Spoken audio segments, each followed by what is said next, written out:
반갑습니다, 여러분. 저는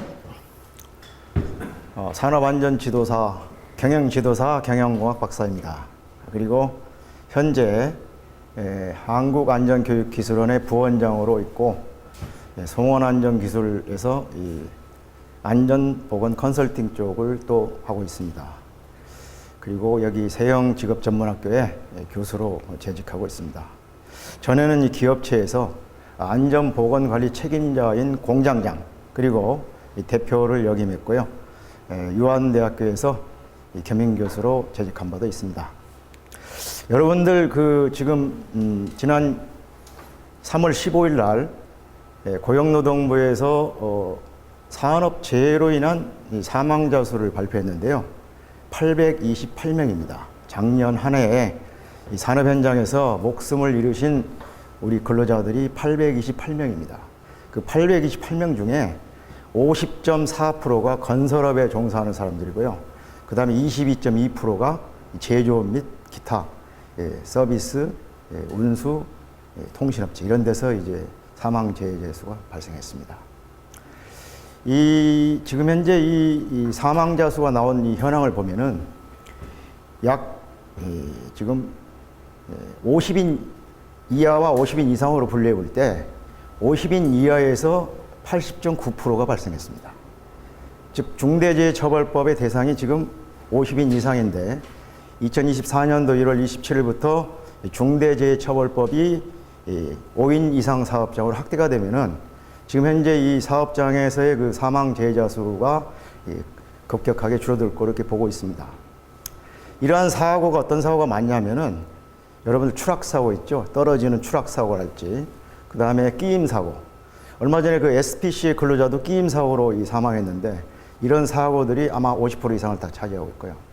이런 사고의 원인을 살펴보면은 안전에 대한 무관심, 그리고 위험의 방치, 그리고 안전수칙이라든지 작업 절차를 준수하지 않아서 이런 사고들이 발생하고 있습니다.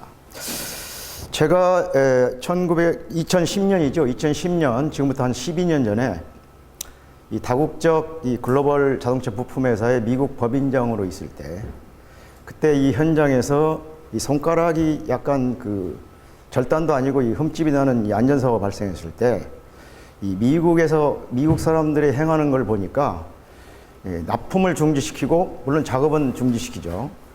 납품까지 중지시켜가지고 현대 기아차의 그 납품에 영향을 끼친 일도 있는데, 이런 사고가 났을 때 사고 조사를 하고 또 원인 규명을 하고, 그리고 또 거기에 대한 대책이 수립이 되고, 또 거기에 대해서 유효성이 검증됐을 때 작업을 재개하고 납품이 재개되는 걸 볼 때, 우리는 언제쯤 이러한 그 안전 보건 이런 사고에 대해서 대처를 할 수 있을까 이렇게 고민하던 끝에 한국에 돌아와서 이런 사업장에서 조그마한 그 안전사고를 많이 봤습니다. 그러면서 2년 전에 지인을 통해 가지고 이 산업안전지도사를 알게 됐고, 1년 정도 공부해서 작년에 1차, 2차, 3차에 합격해 가지고 금년 3월부터 6월까지 연수교육을 받고 고용노동부에 등록을 해서 지금 산업안전지도사로서 활동을 하고 있습니다.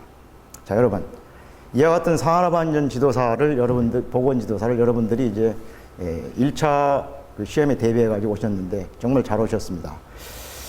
이 설명드릴 순서는 먼저 산업안전지도사의 시험 안내를 드리고요. 그 다음 두 번째는 이 산업안전보건지도사에 합격이 되면은 어느 분야로 진출할 수 있고 어떤 업무를 하는지, 그리고 지금 이 산업안전보건법과 금년도 1월부터 지금 실시되고 있는 중대재해처벌법에 대한 요약을 말씀드리고, 산업안전보건법 연역, 그리고 체계, 여러분들이 많이 관심을 갖게 될 시험 범위와 출제 예상 핵심 내용, 그리고 최근 2018년부터 2022년인 금년까지 출제 문제 현황, 그리고 교재를 어떻게 선정했는지, 그리고 앞으로 강의 계획, 이 강의의 특징, 그리고 여러분들을 앞으로 어떻게 학습하면 된다는 내용까지 말씀을 드릴까 합니다. 자, 시험은요, 응시 제한이 없습니다. 누구나 응시할 수 있습니다. 1차, 2차 시험, 3차 시험 마찬가지입니다. 1차 시험 과목은 여러분들 아시는 바와 같이 산업안전보건법령, 산업안전일반, 보건지도사는 산업위생일반, 그리고 기업진단 지도, 객관식 선택형 시험입니다. 다른 시험은 사지선다인데 우리 지도사 시험은 오지선다입니다. 그리고 2차 시험에는 기기안전, 전기안전, 화공안전, 건설안전, 그리고 보건지도사는 작업환경의학, 산업위생 이런 분야별로 주관식 논문형 시험을 실시하고 여기 단답형 문제도 들어가 있습니다. 시험은 이렇게 기기안전, 전기안전, 화공안전, 건설안전 이런 분야별로 보지만요.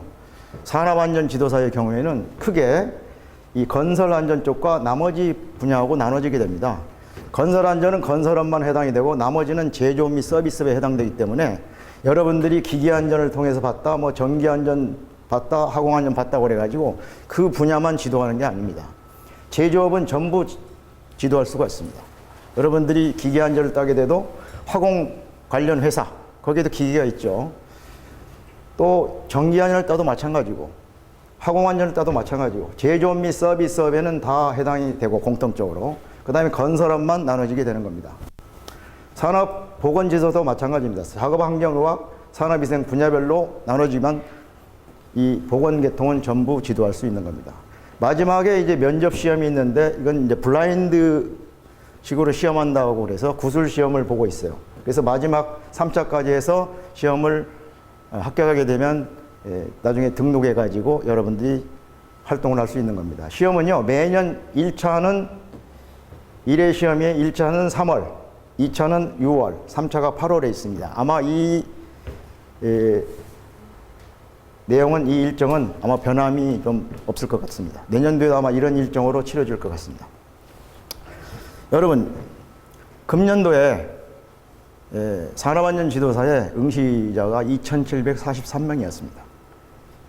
그래가지고 348명이 합격했고요. 476명의 보건지도사 응시생 중에 35명이 합격했습니다. 지금까지 작년까지 1,104명이 합격을 했고 올해 383명이 합격해서 지금 1,500명이 안 되는 1,487명이 최종 합격했습니다.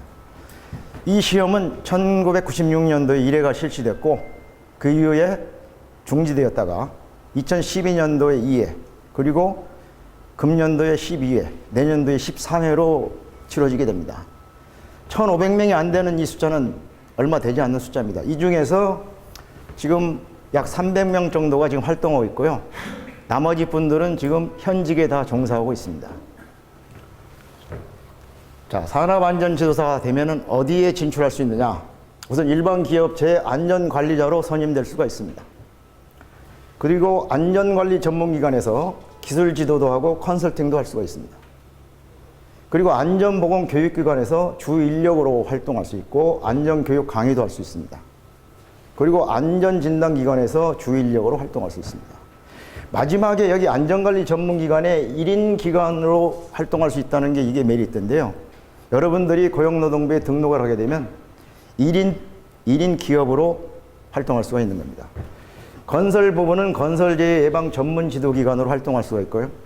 나머지 기계안전화공 쪽은 안전관리 전문기관으로 활동할 수가 있습니다.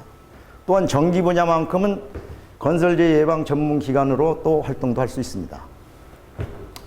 자, 그러면 산업안전지도사가 되면 어떤 일을 할까요? 여기에 있는 공정상의 안전에 관한 평가하고 지도를 할 수 있고 유해위험 방지 대책에 관한 평가하고 지도도 할 수 있고 관련 계획서 및 보고서 작성을 할 수 있고 위험성 평가의 지도, 안전보건 개선 계획서의 작성, 그 밖에 산업안전에 관한 자문에 대한 응답 및 조언도 할 수 있습니다. 산업보건지도사에 진출하게 되면 일반 기업체의 보건관리자로 선임될 수 있고요. 보건관리기관의 기술지도 평가 연구를 하고 안전보건교육기관의 주인력, 보건교육 강의를 할 수가 있습니다. 그리고 보건진단기관의 주인력, 작업환경 측정기관의 주인력, 마찬가지로 보건관리 전문기관의 1인 기관을 운영할 수가 있습니다. 자, 산업보건지도사의 직무입니다. 산업보건지도사를 여러분들이 취득해가지고 아까 말씀드린 그런 분야로 진출하게 되면 작업환경의 평가 및 개선 지도, 그리고 작업환경 개선과 관련된 계획서 및 보고서의 작성, 근로자 건강진단에 따른 사후관리 지도, 직업성 질병 진단 및 예방 지도, 산업보건에 관한 조사 연구, 위험성 평가의 지도, 안전보건 개선계획서의 작성, 그 밖에 산업보건에 관한 사항의 자문에 대한 응답 및 조언을 할 수가 있습니다. 자, 산업안전보건법을 살펴보겠습니다. 이 산업안전보건법은 사업주가 의무 주체입니다. 그리고 근로자와 수급인의 근로자, 특수 형태의 근로 종사자가 보호 대상입니다. 그리고 산업안전보건법은 전 사업장에 적용되고 있습니다. 그리고 중대재해에 대한 정의를 산업재해 중에 사망자 1명 이상, 3개월 이상 요양이 필요한 부상자가 동시에 2명 이상, 부상자 또는 직업성 질병자가 동시에 10명 이상 이렇게 발생되면 중대재해로 정의를 하고 있습니다. 그리고 여기서 말하는 산업재해는 노무를 제공하는 자, 근로자를 말하는 거죠. 노무를 제공하는 자가 업무에 관계되는 건설물이나 설비나 이런 것 등에 의해서 작업 또는 업무로 인하여 사망이나 부상당하거나 질병에 걸리게 되면 산업재해로 하고 있습니다. 여기서 이런 중대재해가 발생이 돼가지고 사망이 발생되게 되면은 사업주는 7년 이하의 징역 또는 1억 이하의 벌금이 부과가 되고요. 법인은 10억 이하의 벌금이 부과가 되고 있습니다. 자, 중대재해처벌법에 대해서 요약해 드리겠습니다. 지금 이 중대재해처벌법이 화두인데요. 금년 1월 27일부터 발효가 됐습니다. 사업주의 경영책임자를 포함시켰습니다. 사업주 및 경영책임자가 의무 주체고 이 근로자, 또 노무 제공자, 수급인의 근로자 및 노무 제공자가 보호 대상입니다. 현재 중대재해처벌법은 50인 이상 사업장에 적용이 되고 있고 2024년 1월 27일부터는 5인 이상 사업장으로 확대가 됩니다. 중대재해처벌법에서 중대산업재해를 정의하는 것은 사망자 1명 이상은 산업안전보건법과 똑같습니다. 그러나 동일한 사고로 6개월 이상 치료가 필요한 부상자 2명 이상, 동일한 유해 요인으로 급성 중독 등 작업성 질병자가 1년 내 3명 이상이 발생되면 중대재해처벌법의 대상이 됩니다. 여기서 처벌은 사망 시에는 사업주 또는 경영책임자가 1년 이상 징역이나 10억 이하 벌금을 내게 돼 있고요. 법인은 50억 이하 벌금을 부과하도록 되어 있습니다. 약간 산업안전보건법보다 강화된 처벌 수준입니다. 자, 산업안전보건법의 연역을 말씀드리겠습니다. 1953년도에 근로기준법으로 제정이 됐습니다. 산업안전보건법이. 그리고 1981년도에 이 근로기준법상의 산업안전보건 분야를 분리해서 제정이 됐고요. 1990년에 1차로 전면 개정이 되고, 그리고 2019년 1월 15일 날 2차로 전면 개정이 됐습니다. 산업안전보건법령은 다음과 같은 법, 대통령령, 부령, 고시, 예규, 훈령으로 구성되어 있습니다. 여기서 말하는 법은 산업안전보건법이고요. 대통령령은 산업안전보건법 시행령, 그리고 고용노동부령은 산업안전보건법 시행규칙, 산업안전보건 기준에 관한 규칙, 유해위험 작업 취업 제한에 관한 규칙으로 구성되어 있습니다.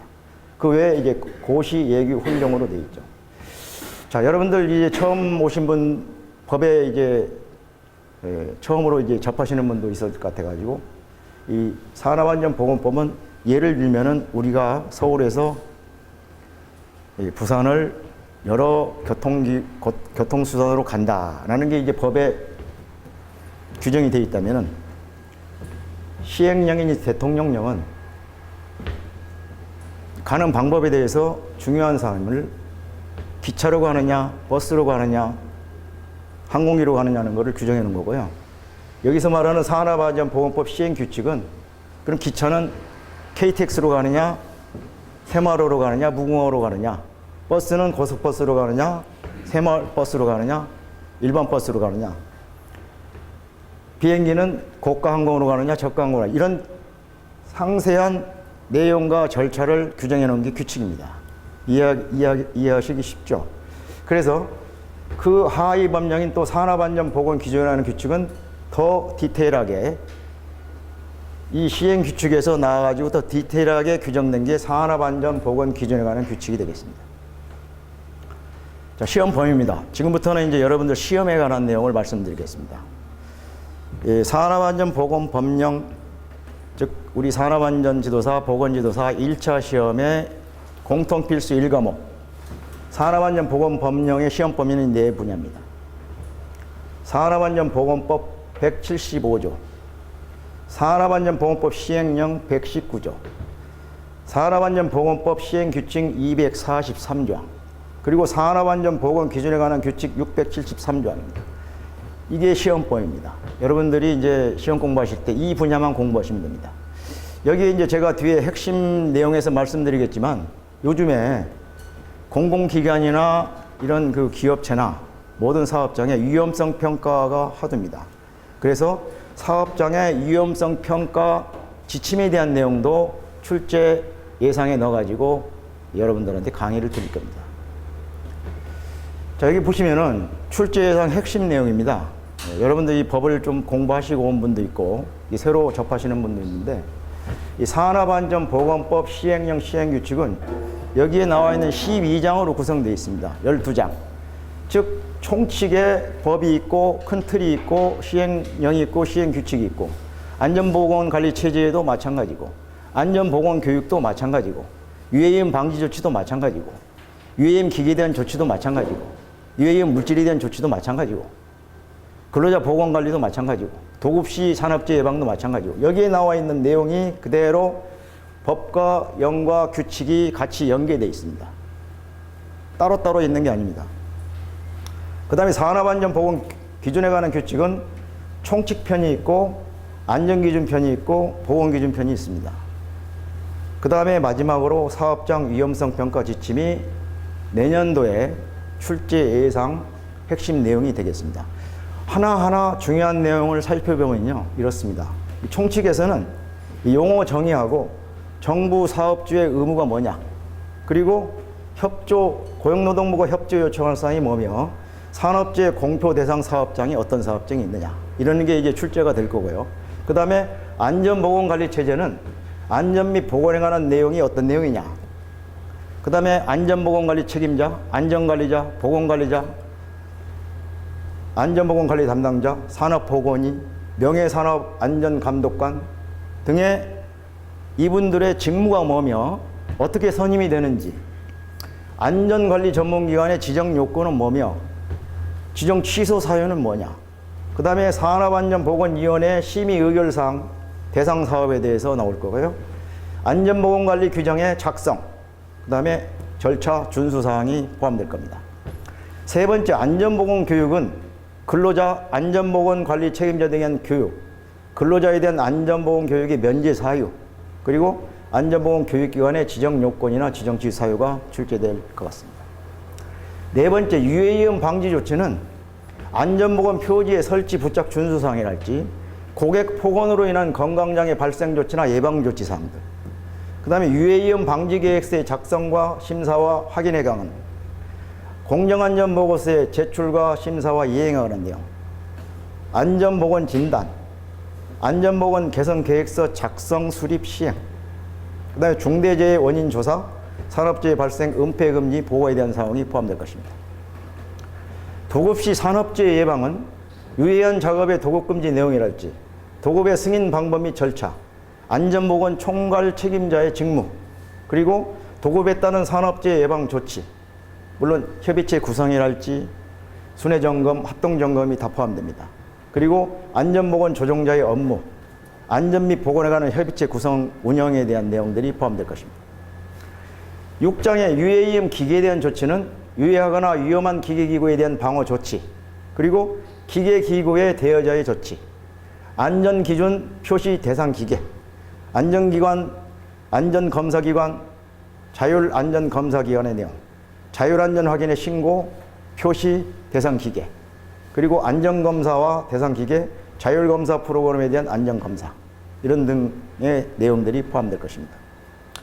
유해이음 물질에 대한 조치는 유해인자의 분류 기준은 뭐며 유해인자 노출 기준은 어떻게 설정되어 있고 허용 기준을 준수해야 되고 신규 화학물질의 유해성, 위협성 조사는 어떻게 하며 물질안전 보건 자료의 작성 및 제출, 그리고 제공, 개시 및 교육 대상 물질에 대한 내용이 포함되고 유해이온 물질의 제조 금지 허가사항, 그 다음에 요즘에 많이 문제가 되고 있는 성면에 대한 조사, 성면조사 기관, 성면의 해체 제거, 성면 농도 기준의 준수 등이 포함될 것입니다.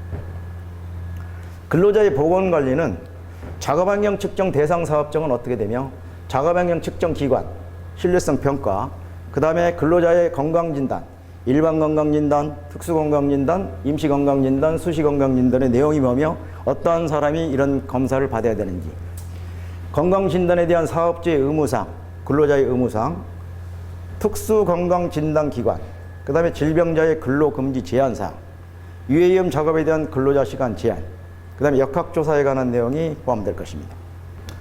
자, 여러분들과 같은 산업안전지도사, 보건지도사에 대한 내용은요, 산업안전보건지도사의 직무, 지도사의 등록, 지도사의 교육, 그 다음에 손해배상의 책임 문제, 금지행위, 등록 취소에 관한 내용이 포함될 거고, 근로감독관은 근로감독관의 권한, 감독기관에 대한 신고 등이 포함될 겁니다.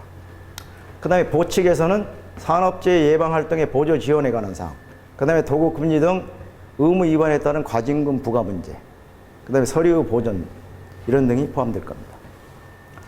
마지막으로 이 산업안전보건법의 벌칙은 작업 중 근로자가 사망 시는 어떠한 징역형과 벌금이 부과되는지, 산업재해 발생 은폐금지 보고 위반 시는 어떻게 되는지가 포함될 겁니다. 산업안전보건에 관한 규칙에서는 총칙에 대한 내용이 포함될 거고, 이 총칙에 대한 내용 중에서도 작업장에 대한 내용, 작업장의 내용 중에서도 조도에 관한 사항, 안전난간의 구조, 비상구의 설치 문제, 그리고 통로가 가설 통로의 구조가 어떻게 되며 사다리식 통로가 어떻게 되는지, 보고에 대한 문제는 어떤지, 그 다음에 추락 또는 붕괴에 의한 위험 방지는 어떤지, 환기장치 등이 포함될 겁니다. 안전기준 사항에서는 기계기구 및 그 밖의 설비에 의한 위험 예방사항, 자, 이거는 기계에 관한 문제죠. 폭발 화재 및 위험물 누출에 의한 위험 방지, 이건 화공에 관한 사항입니다. 전기로 인한 위험 방지, 이건 전기에 관한 사항입니다. 이런 등이 포함될 거고요. 보건에 관한 기준에 대해서는 관리 대상 유해 물질에 의한 건강 장애 예방, 그 다음에 허가 대상 유해 물질 및 성면에 의한, 금지 유해 물질에 의한, 소음 및 진동에 의한, 병원체에 의한, 밀폐 공간 작업에 의한, 근결격계 부담 작업으로 인한 건강 장애에 관한 예방 사항이 포함될 겁니다. 요즘에 이 밀폐 공간 내용과 근결격계 부담 작업으로 인한 문제가 시험에 많이 출제되고 있습니다. 가끔. 마지막으로 사업장 위험성 평가 지침과 관련해 가지고는 위험성에 대한 용어가 뭐냐, 그리고 위험성 평가 절차는 어떻게 되고, 유해 위험 요인 파악은 어떻게 하며, 위험성의 추정은 어떻게 하고, 위험성의 결정은 어떻게 하고, 위험성을 감소시키기 위한 대책 수립 및 실행에 대한 내용이 포함될 겁니다. 마지막으로 위험성 평가 실시 시기는 어떻게 되는지가 포함될 겁니다.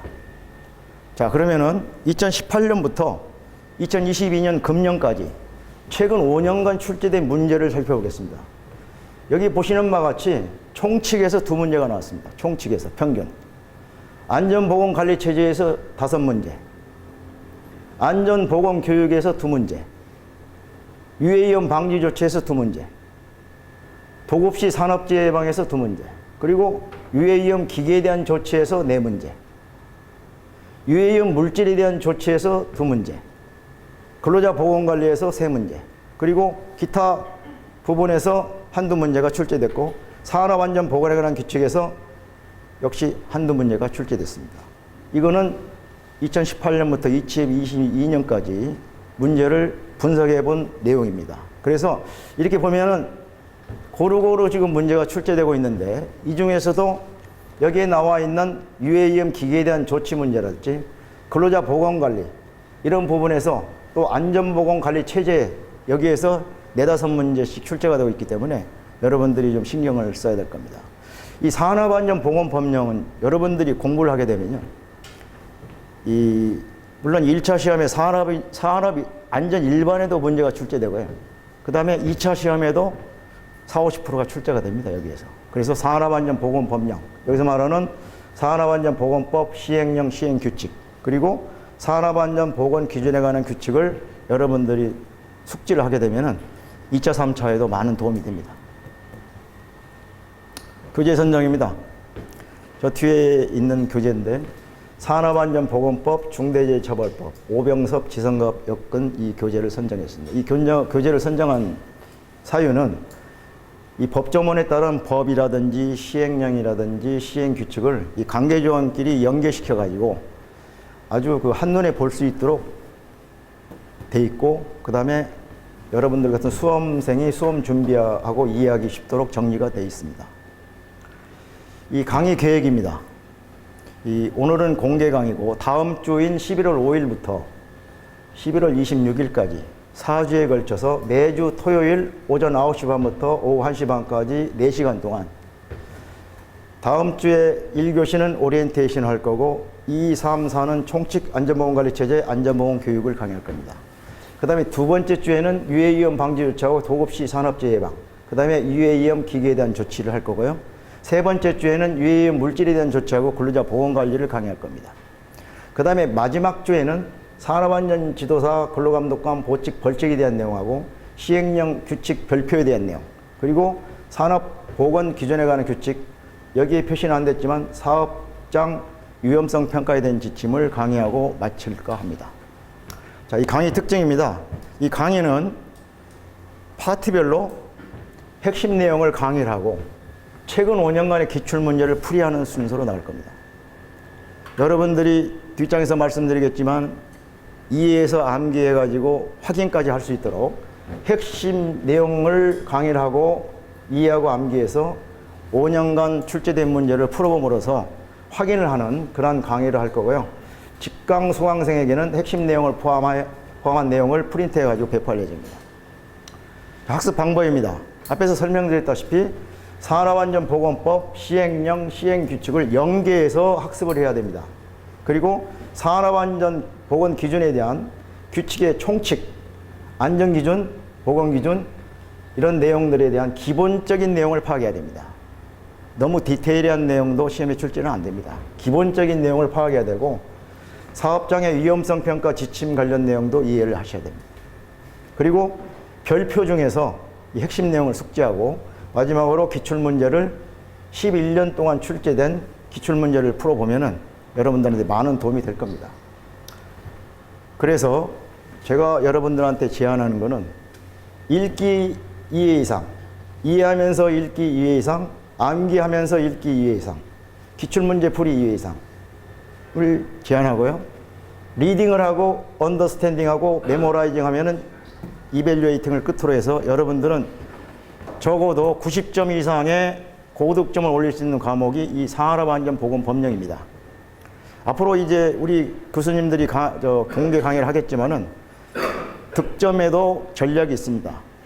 이 세 과목 중에 가장 쉬우면서도 고득점을 올릴 수 있는 과목이 산업안전보건법령입니다. 여기서 90점 이상을 여러분들이 취득을 하게 되면 나머지 두 과목에서 점수가 설령 낮더라도 평균 60점 이상이면 합격이기 때문에 충분히 가능성이 있는 겁니다. 자, 아시겠습니까? 이상으로 공개 강의를 마치겠습니다.